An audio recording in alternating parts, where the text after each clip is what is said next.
অংগনবাদী কৰ্মী সহায়িকাসকলৰ এককালীন প্ৰসংগটো কি হ'ব? যিহেতু এতিয়া গুৰু দক্ষিণা এককালীন দিয়াৰ কথা কৈছে বা কি যিসমূহ প্ৰতিশ্ৰুতি দিয়াৰ কথা কৈছিলে, এতিয়া অংগনবাদী কৰ্মী সহায়িকাসকলে এককালীনটো পাব নাপায় বা বাজেটত কি কেনেদৰে হ'ল বা শেহতীয়াকৈ যি ৰাজ্যৰ খবৰবিলাক আপোনালোকে পাই আছে, তো এই পৰিস্থিতিক লৈ কি হ'ব পাৰে, দিব নিদিব, এই হ'ল তো সকলোখিনি কথা আজিৰ এই ভিডিঅ'ৰ জৰিয়তে জনাবলৈ গৈ আছোঁ। ভিডিঅ'টো বহুত বেছি দীঘলীয়া নহয়। এই বিষয়টো বা কিমান গুৰুত্ব সহকাৰে লৈছে বা গুৰুত্ব সহকাৰে লৈ এইখিনি দিব নিদিব বা অংগনবাদী কৰ্মী সহায়িকাসকলে এই প্ৰাপ্যখিনি পাব লাগে নে নালাগে, তো সকলোখিনি চাওক। ভিডিঅ'টো আপোনালোকে শেষলৈকে চাই আপোনালোকৰ মন্তব্য কমেণ্টৰ জৰিয়তে জনাবলৈ নাপাহৰিব। আৰু এইখিনিতে আপোনালোকক সদায় কোৱাৰ দৰে চেনেলটোলৈ আপোনালোক যিসকল নতুনকৈ আহিছে, চেনেলটো ছাবস্ক্ৰাইব কৰাৰ লগতে কাষতে থকা বেল আইকনটো প্ৰেছ কৰি অল কৰি থ'ব, যাতে নতুন এটা ভিডিঅ' দিয়াৰ লগে লগে আপোনালোকে আগতীয়াকৈ চাবলৈ পায়।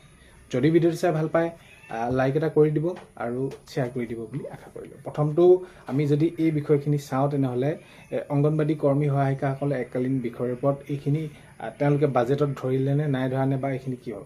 এতিয়া এই বিষয়টো উত্থাপন হোৱাটো হৈছে অংগনবাদী কৰ্মী সহায়িকাসকলক মাননীটো বৃদ্ধি কৰি দিব লাগে বুলি, যিটো আপোনালোকে এতিয়া পাই আহিছে বা আপোনালোকে পোৱাই নাই, এইখিনি দিছে যিখিনি বৃদ্ধি কৰিব বুলি বহুতো, সেইখিনি আপোনালোকে গম পাইছে। সেই টকাৰে কেতিয়াও সমস্যাবিলাক সমাধান নহয়। আৰু সেইবাবে বিৰোধীয়ে, অখিল গগৈ ডাঙৰীয়াই হওক বা বিৰোধীসকলে তেওঁলোকৰ ফালৰ পৰা কৈছে যে অংগনবাদী কৰ্মী সহায়িকাসকলৰ মাননী বৃদ্ধি কৰিব লাগে। আৰু এই বিষয়টো যদি চাওঁ, তেনেহ'লে শাসকীয় দলৰ ভূপেন বৰা ডাঙৰীয়াও উত্থাপন কৰিছে যে অংগনবাদী কৰ্মী সহায়িকাসকলে মাননী বৃদ্ধিৰ ক্ষেত্ৰতে হওক বা তেওঁলোকৰ যিটো সমস্যা আছে সেই সমস্যাবোৰ দূৰ কৰিব লাগে। এতিয়া এইখিনি উত্থাপন কৰিছে আৰু এইখিনি উত্থাপন কৰাৰ পাছত বিভাগীয় মন্ত্ৰী এইখিনিও কৈছে যে আমি মডেল অংগনবাদী কেন্দ্ৰ স্থাপন কৰিছোঁ, তেওঁলোকৰতো মাননী আমি বৃদ্ধি কৰিছোঁ। কিন্তু এটা কথা ঠিক হয়, মাননীটো বৃদ্ধি কৰিছে, মাননী সেই বৃদ্ধি কৰাই আপোনালোকে টকাটোৱে চলিব পাৰে নে নোৱাৰে, এইখিনি বিষয়ৰ ওপৰতো প্ৰশ্ন উত্থাপন হৈছে। কাৰণ কেলৈ ইমান কম টকাৰে কেতিয়াও এইখিনি সমস্যা সমাধান নহয় বৰ্তমান সময়ত। তেতিয়া এই মাননী বৃদ্ধি প্ৰসংগত গুৰুত্ব সহকাৰে লৈ আগন্তুক সময়ত কি হয় কি নহয় সেইটো আগন্তুক সময়ত দেখা যাব। কিন্তু বাজেটত কোনো ধৰণৰ অংগনবাদী কৰ্মী সহায়িকাসকলক লৈ যে অংগনবাদী কৰ্মী সহায়িকাসকলে যিটো এতিয়া তেওঁলোকৰ মাননী যিটো বৃদ্ধি কৰা, এই বিষয়টোতো উল্লেখ হোৱাই নাই। কাৰণ কেলৈ অলপ দিনৰ আগত সেয়া বৃদ্ধি কৰাৰ প্ৰসংগখিনি ওলালে। আৰু বাকী যি এককালীনৰ ক্ষেত্ৰতো কোনো ধৰণৰ এতিয়ালৈকে গুৰুত্ব সহকাৰে এইখিনি নল'লে। কিন্তু এটা কথা, অংগনবাদী কৰ্মী সহায়িকাসকলৰ যিটো তেওঁলোকে সেইখিনি এককালীনটো পাব লাগে মানে এইবাবে পাব লাগে, তেওঁলোকৰ যিটো অৱস্থাটো যদি চাওঁ, তেনেহ'লে কেনেকুৱা ধৰণৰ প্ৰক্ৰিয়াৰ মাজেৰে আজি তেওঁলোকে জীৱন নিৰ্বাহ কৰিব লগা হৈছে। প্ৰত্যেকটো দিশৰ ফালৰ পৰা, প্ৰত্যেকটো ক্ষেত্ৰৰ ফালৰ পৰা যদি আমি চাওঁ, তেনেহ'লে তেওঁলোকৰ সমস্যাখিনি কেনেকুৱা ধৰণৰ হৈ পৰিছে।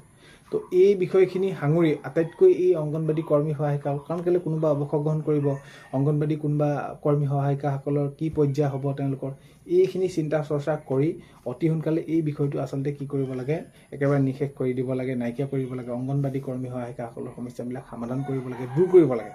কাৰণ কেলৈ আজি এই কম টকাৰে তেওঁলোকে কেতিয়াও সমস্যাবিলাক সমাধান কৰিব নোৱাৰে, যি পৰিস্থিতি আহিছে।